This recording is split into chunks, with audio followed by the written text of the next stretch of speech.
kulit nyo rin, no?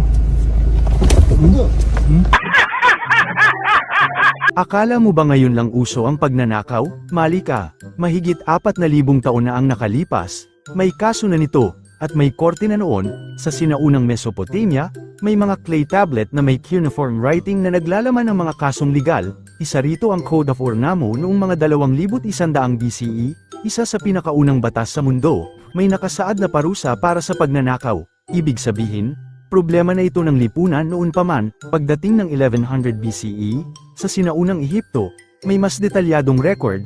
Ang Abbott Papyrus mula sa panahon ni Ramesses IX ay naglalaman ng investigasyon sa pagnanakaw sa mga libingan ng paraon. May testimonya, may paglilitis, may hatol. Iba ang panahon, iba ang teknolohiya, pero ang ugali ng tao, halos pareho. 4,000 years ago may magnanakaw na. Ang pinagkaiba lang, wala pa silang CCTV, clay tablet lang.